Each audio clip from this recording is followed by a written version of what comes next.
ایک صالح لڑکا جو ہے ہم نے اس کو دیندار بنایا، مرنے کے بعد وہ اس کے لیے دعا کرے۔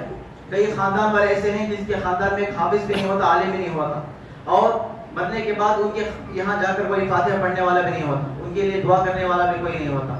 یہ ہمارے لیے خوش نصیبی کی بات ہے۔ میں فخر کے طور پر نہیں کر رہا، تحدیث بھی نعمہ کہ ہمارے والد صاحب جو ہے، آپ اکثر جانتے ہیں، اہل محلہ ہیں، ہمیں کسی پراپرٹی کا مالک نہیں بنایا۔ میں بڑا شکر گزار ہوں، مجھے ایک عملی پکڑ کر مدرسے کا راستہ دکھایا۔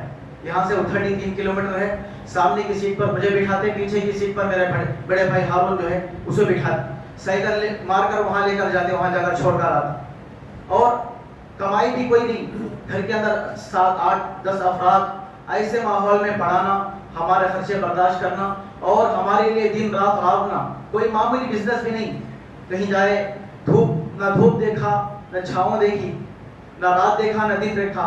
آپ میں سے کئی لوگ دیکھتے ہیں، دیکھا بھی ہوگا، ابھی بھی ہے۔ میں اللہ کے پاس بس یہی دعا کرتا ہوں، جب بھی میں دعا کرتا ہوں، جب بھی میرا قرآن ختم ہوتا ہے یا کوئی پارہ پڑھنا ہوتا ہے، ہمیشہ اپنے والدین کے لیے، اپنے رشتہ داروں کے لیے دعا کرتا ہوں۔ یہ ان کے لیے ذخیرہ آخرت ہے۔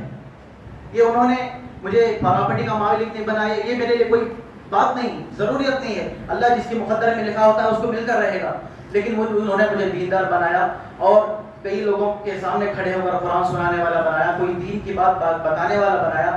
یہ میرے لیے بھی فائدہ ہے، ان کے لیے بھی فائدہ ہے، اور جب تک میری نسلیں چلے گی ان کے لیے بھی فائدہ ہے۔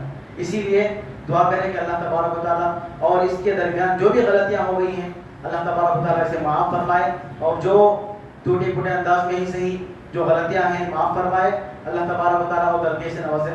اور اس کے علاوہ میں اہل محلہ کی، اور اس خصوصاً یہاں کے ذمہ دار احباب کا فرداً شکر گزار ہوں۔ انہوں نے مجھے اس لائق سمجھا کہ میں آپ کے سامنے کھڑے ہو کر قرآن سنا سکوں، اور کچھ دین کی بات بتا سکوں، آپ کے سامنے کھڑے ہو کر نماز پڑھا سکوں۔ اور اس بات پر